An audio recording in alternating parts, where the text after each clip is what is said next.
everyone, so here I'm going to discuss the mechanical properties of solids. ये quick revision होगा इस chapter के सारे कॉन्सेप्ट्स और सारे फॉर्मूलाज का। तो हम स्टार्ट करते हैं ये चैप्टर। जो इसमें हमें सबसे पहली चीज़ पढ़नी है वो है इलास्टिसिटी। इलास्टिसिटी होती है the property to restore the natural shape और टू अपोज द डिफॉर्मेशन। जब भी हम किसी ऑब्जेक्ट पे फोर्स अप्लाई करते हैं वो अपने ओरिजिनल पोजीशन में वापस आना चाहता है। जैसे स्प्रिंग का एग्जांपल ले लो, जब हम उसे खींचते हैं तो वो अपनी ओरिजिनल पोजीशन में आने की कोशिश करता है। इसी प्रॉपर्टी को कहते हैं इलास्टिसिटी। नेक्स्ट है stress, the internal restoring force on the unit area of substance. जब भी हम किसी ऑब्जेक्ट के क्रॉस सेक्शनल एरिया पे एक्सटर्नल फोर्स अप्लाई करते हैं तो वो ऑब्जेक्ट एक इंटरनल रिस्टोरिंग फोर्स अप्लाई करता है ताकि वो अपनी ओरिजिनल पोजीशन को अटेन कर सके। इसी को हम स्ट्रेस कहते हैं। इसको हम इस फिगर से आसानी से समझ सकते हैं। नेक्स्ट है हमारा टाइप्स ऑफ स्ट्रेस। पहला है लॉन्गिट्यूडनल स्ट्रेस, जो अगेन दो टाइप का होता है, टेंसाइल एंड कंप्रेसिव। तो टेंसाइल स्ट्रेस क्या होता है? The external force per unit area of the material resulting in the stretch of the material is known as tensile stress. जब भी हम किसी ऑब्जेक्ट या रॉड पे एक क्रॉस सेक्शनल एरिया पे फोर्स अप्लाई करते हैं करके उसे पुल करने की कोशिश करते हैं तो उस ऑब्जेक्ट का एलोंगेशन होता है और इस टाइप के स्ट्रेस को टेंसाइल स्ट्रेस कहते हैं। जो नाम से ही पता लग रहा है, टेंसाइल मतलब टेंशन क्रिएट कर रहा है। नेक्स्ट है compressive stress, the external force per unit area of material resulting in compression of the material is called compressive stress. Compressive stress होता है जब हम किसी ऑब्जेक्ट या रॉड के क्रॉस सेक्शनल एरिया पे फोर्स अप्लाई करके उसे कंप्रेस करते हैं। उस टाइप के स्ट्रेस को कंप्रेसिव स्ट्रेस कहते हैं।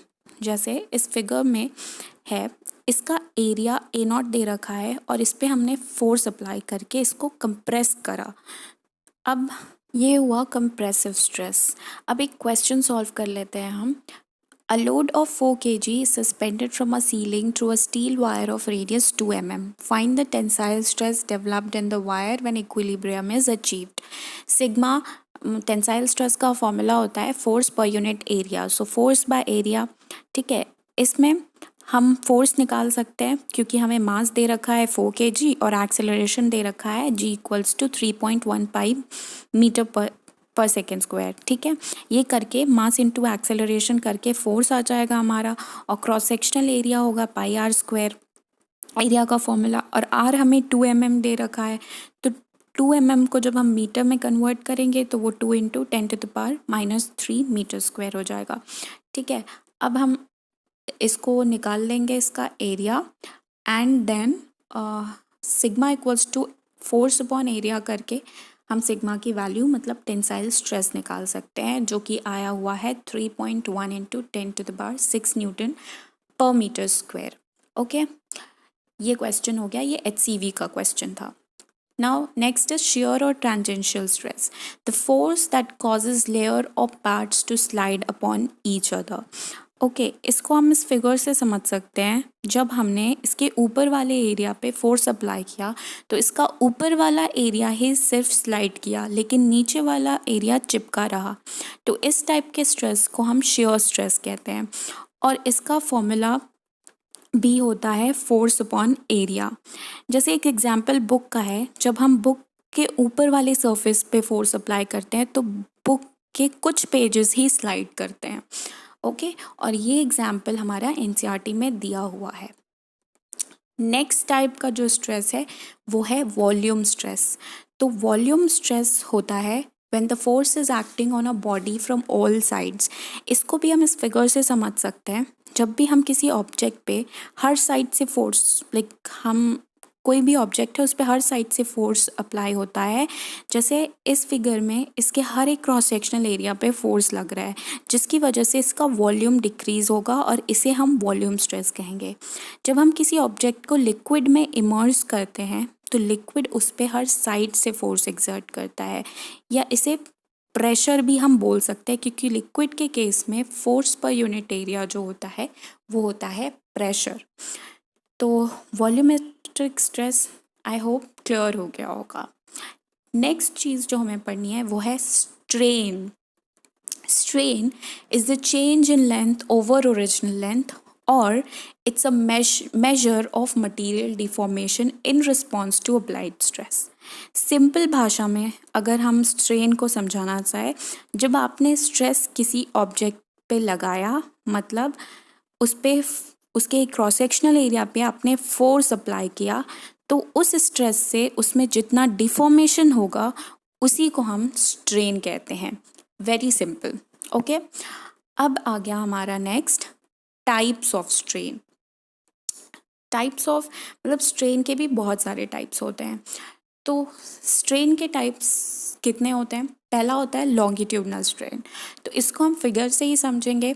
ठीक है, लॉन्गिट्यूडनल स्ट्रेन होता है डेल्टा एल बाई एल, मतलब change in length upon original length.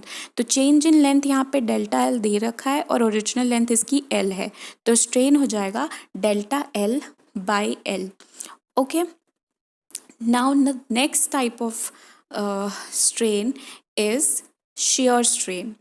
Okay, shear strain में जो डेल्टा एक्स है, change in length upon original length, तो डेल्टा एक्स जो है वो चेंज है, ओरिजिनल लेंथ इसकी एल है, so delta x by L जो हो जाएगा वो शेयर स्ट्रेन हो जाएगा, which is also equal to tan theta, क्योंकि अगर इसको हम थीटा ले लें तो डेल्टा एक्स बाय एल जो होगा वो टैन थीटा के इक्वल हो जाएगा.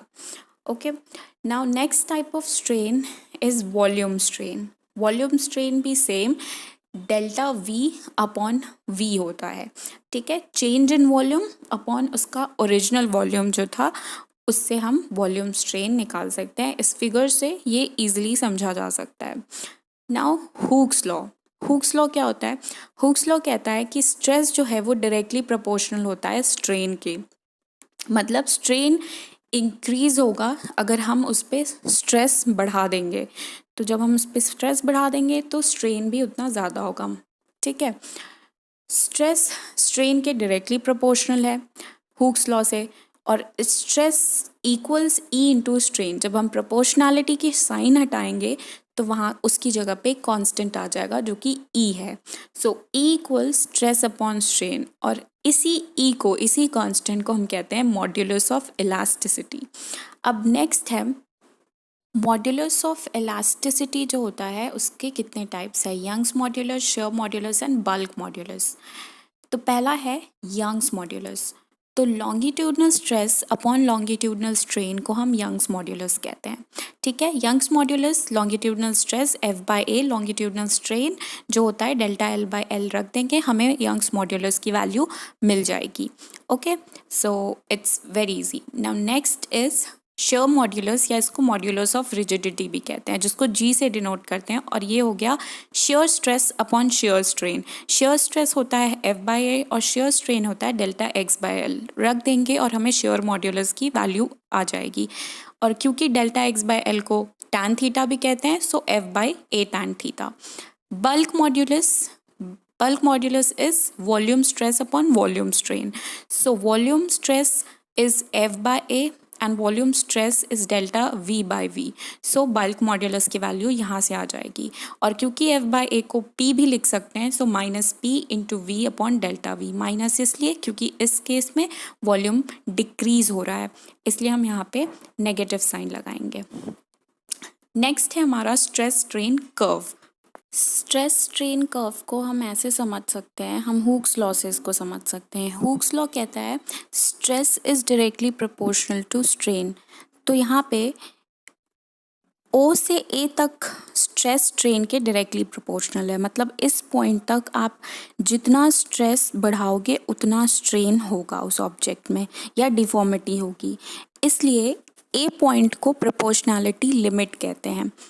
लेकिन ए से बी तक में स्ट्रेस स्ट्रेन के डायरेक्टली प्रोपोर्शनल नहीं होता. हालांकि इलास्टिक बिहेवियर शो करता है, लेकिन मतलब अभी भी अपनी ओरिजिनल पोजीशन में वापस चला जाएगा, लेकिन ए से बी तक में स्ट्रेस स्ट्रेन के डायरेक्टली प्रोपोर्शनल नहीं होता. मतलब स्ट्रेस थोड़ा भी बढ़ाने पे स्ट्रेन बहुत ज़्यादा हो जाएगा, और अगर हमने स्ट्रेस बी पॉइंट से ज़्यादा कर दिया और सी तक ले गए तो स्ट्रेन जो होगा वो परमानेंट हो जाएगा. मतलब सी के बाद अब वो ऑब्जेक्ट वापस अपनी पोजीशन पे नहीं आ सकता, अब वो इलास्टिक बिहेवियर शो नहीं करेगा. इसलिए सी से सी से डी तक के पॉइंट को हम प्लास्टिक रीजन कहते हैं। यहाँ पे ऑब्जेक्ट प्लास्टिक, जैसे प्लास्टिक होता है वो अपनी ओरिजिनल पोजीशन पे वापस आता है क्या एलोंगेट करने पे? नहीं। तो इसको हम प्लास्टिक रीजन कहते हैं, ठीक है। और फिर जब सी से डी तक आप फर्दर स्ट्रेस बढ़ा रहे तब तक ऑब्जेक्ट प्लास्टिक ही रहेगा, लेकिन आप मैक्सिमम डी तक ही लगा सकते हो स्ट्रेस। अगर आप डी से ई तक के पॉइंट पे ले गए स्ट्रेस को तो ऑब्जेक्ट टूट जाएगा, क्योंकि ई पॉइंट जो होता है उसको कहते हैं फ्रैक्चर पॉइंट। तो अब डी जो है अल्टीमेट स्ट्रेस पॉइंट है, अगर आप उससे ज़्यादा बढ़ाए और आपका स्ट्रेस जो है वो ई तक आ गया तो ऑब्जेक्ट टूट जाएगा, ठीक है। तो यही है स्ट्रेस स्ट्रेन कर्व, जिसको हम हुक्स लॉ से समझ सकते हैं इजीली। एक और थोड़ी इम्पॉर्टेंट चीज़ है, वो है पॉइजन्स रेशियो, जो होता है lateral strain upon longitudinal strain. तो आप इसका फॉर्मूला देख लो, ठीक है। और यस, बाकी जो चीज़ें थी मैंने इम्पॉर्टेंट वो एक्सप्लेन कर दी हैं। I hope you like the video. Happy learning, Tata. And guys, if you like the video, please like, share and subscribe. This will encourage me to make more such videos, and I'll be glad to share my knowledge with you. If you want more quick revision videos, please let me know in the comment section. Okay, happy learning. Bye bye.